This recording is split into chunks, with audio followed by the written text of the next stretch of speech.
jiwa-jiwa orang yang tidak pernah meletakkan dahinya di tanah.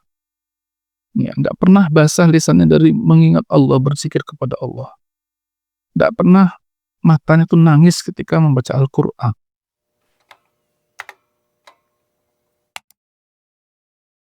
Bismillahirrahmanirrahim. Assalamualaikum warahmatullahi wabarakatuh. Alhamdulillah wassalatu wassalamu ala Rasulillah wa ala alihi wa ashabihi wa mawalah, amma ba'd. Khanufiddin, irsyadakumullah. Pernah di suatu kesempatan ya, sekitar 24 tahun yang lalu, ketika saya masih bujang saat itu ya, saya pernah mendapat tugas dakwah di hampir ujung timur dari Indonesia ya, tepatnya di Pulau Ternate ya. Di situ saya sebenarnya bukan cuman saya sendiri ustadznya ya, ada dua orang ustadz juga ya bersama saya, tapi dua ustadz ini yang masih istilahnya ya jauh di bawah saya lah gitu loh, usianya ya, keseniorannya ya. Jadi saya ya yang dianggap paling senior gitu loh. Ya. Saya hampir tiap hari ngisi pengajian, ngisi taklim ya. Baik di masyarakat, di sekolah, di kampus, di masjid ya. Hampir tiap hari. Waktu itu saya berangkat ke sana itu hanya membawa satu buah buku ya. Bukunya kalau nggak salah judulnya Bila Kiai Dipertuhankan, karangan Ustadz Hartono Ahmad Jais ya. Itu pun buku itu ketika saya ngisi pengajian itu ada seorang bapak ya mengatakan, "Tat, mohon maaf Tat, bukunya boleh nggak Tat, saya minta." Saya bilang, "Ya udah Pak, ambil aja Pak." Gitu.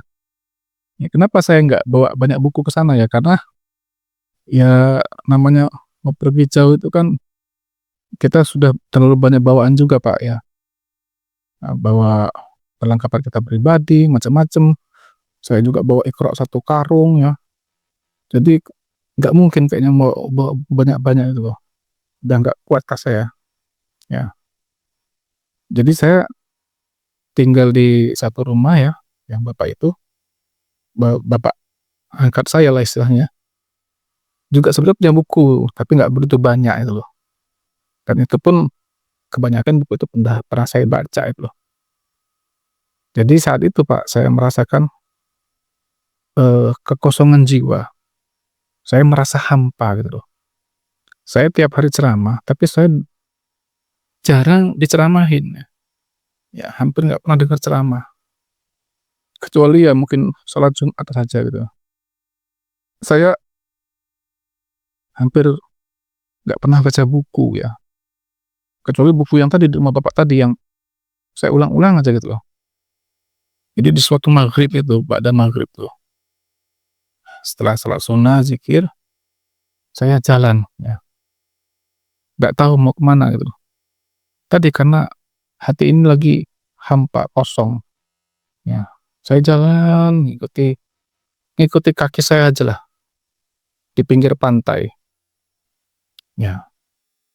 Tiba-tiba saya dengar suara seperti pengajian itu loh. Wah, ini nih yang saya rindukan, yang saya cari ya. Saya percepat langkah saya. Terus, wah ternyata lumayan jauh tuh. Kalau saya nggak salah ingat mungkin saya sudah jalan 2 kilo lebih ya. Ternyata benar ada sebuah masjid besar. Ya, di situ ada pengajian ramai sekali. Nah, mayoritas berpakaian gamis putih. Akhirnya saya masuk, salaman dengan beberapa orang, dan ternyata ini pengajiannya dari teman-teman jamaah tabligh ya. Jamaah tabligh ya. Sebelumnya saya itu dengan teman-teman jamaah tabligh ini agak kurang simpatik gitu loh Ya karena tadi ya, karena kebanyakan kan mereka dai-dainya ya, mohon maaf ya, kayak kurang berilmu. Banyak yang baru tobat kemarin sore. Tapi nggak apa-apa lah, saya duduk, saya dengarkan ceramah ustadz ini. Dan ternyata ustadznya dari Madinah. Wah, berarti ini kan nggak kaleng-kaleng gitu loh. Ceramahnya sederhana aja, Pak. Ceramahnya sederhana sekali. Dia hanya menceritakan hadis bahwa Nabi SAW itu pernah dinasihati malaikat Jibril alaihissalam, ya, tentang 3 perkara ya. Nanti kapan-kapan lah kita bahas ya. Kemudian Jibril juga mengatakan kepada Nabi ya, bahwa kemuliaan orang itu dari sholat malam, dan harga dirinya adalah dari dia tidak meminta-minta kepada manusia. Wah, itu saat itu saya ibaratnya kayak orang yang dapat air ya di tengah padang pasir. Ya, ikhwan fillah sadaqakumullah, para ikhwan sekalian, para akhwat sekalian, ya, bisa nggak membayangkan saya saja yang posisinya sebagai seorang ustadz ya, sebagai seorang dai itu, ketika saya tiap hari ceramah, ya, saya nggak pernah dengar ceramah.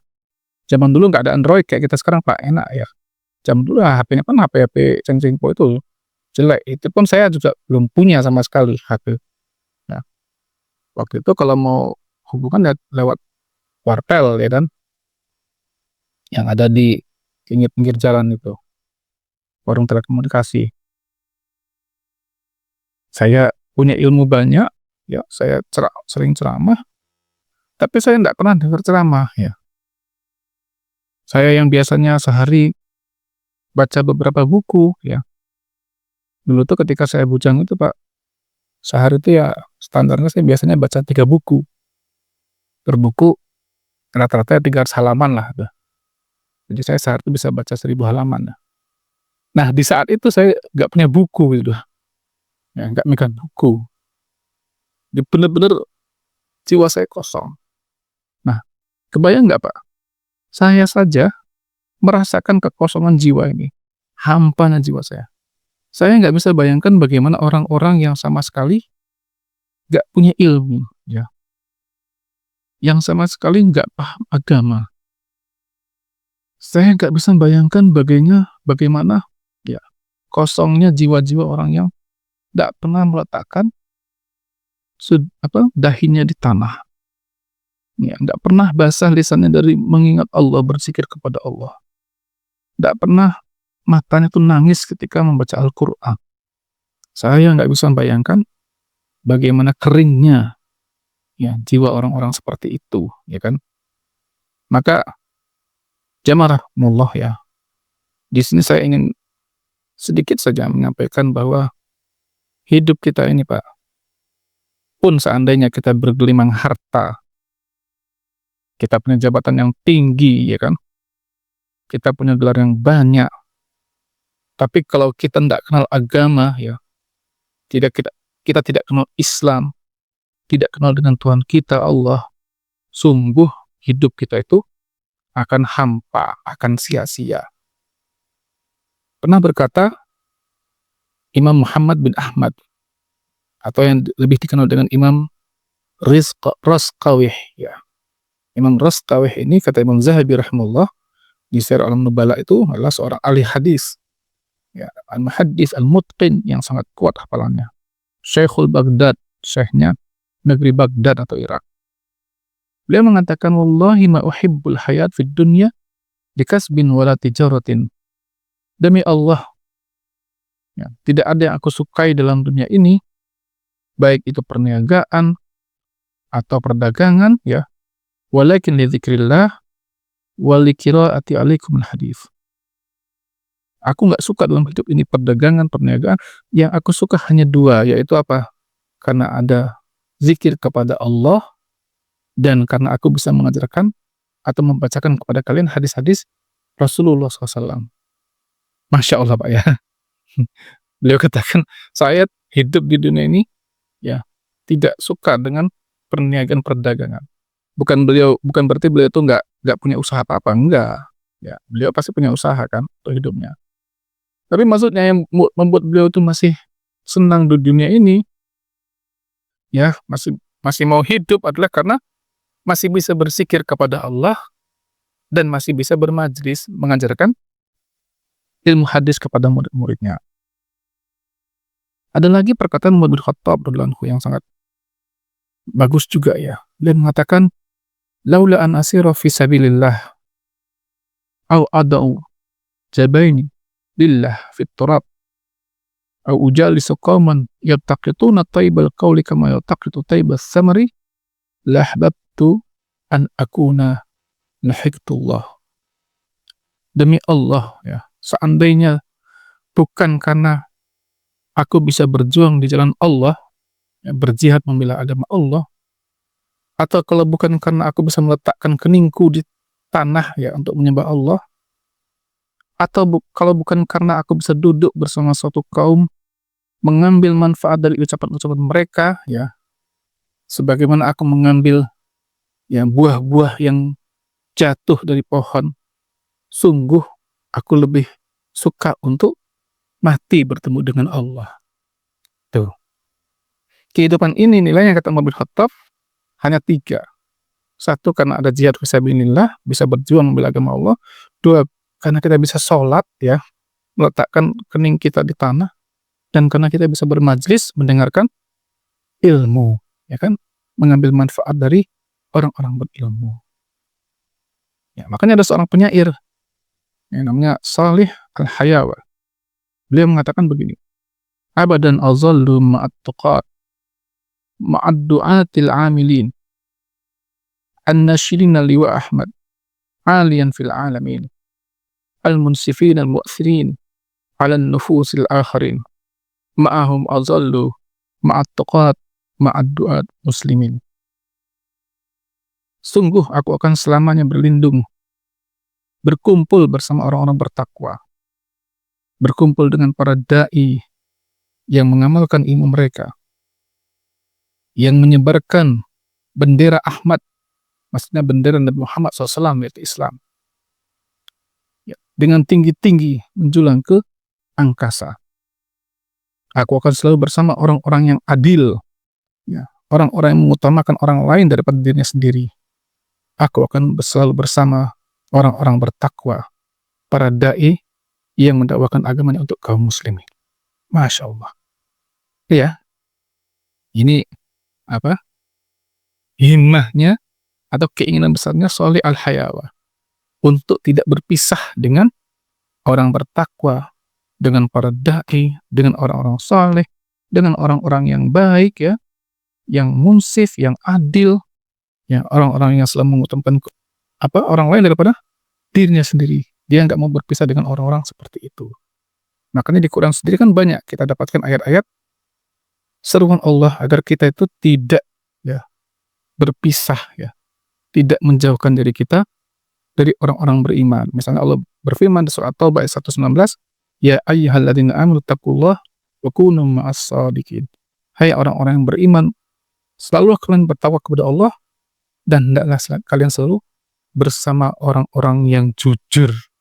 Ya, maksudnya jujur dalam beragama, orang-orang yang saleh, orang-orang berilmu. Atau Allah firmankan di surat Al-Kahfi ayat 28, "Wasjir nafsaka ma'al ladzina yad'una rabbahum bil ghadati wal 'ashyi yuriduna wajhahu wa la ta'du 'ainaka anhum turidu zinatal hayatid dunya wa la tuti' man aghfalna qalbahu an dzikrina wattaba'a hawahu wa kana amru furuta." Bersabarlah engkau Muhammad dengan orang-orang yang selalu berdoa menyeru Rabb mereka setiap pagi dan petang. Mereka hanya menginginkan wajah Allah, dan jangan engkau palingkan sedikit pun matamu dari mereka, hanya karena engkau menginginkan kenikmatan dunia. Dan jangan engkau taati orang-orang yang telah kami lalaikan hati mereka dari mengingat kami, dan mereka mengikuti hawa nafsu mereka, dan semua urusan mereka itu pasti melampaui batas.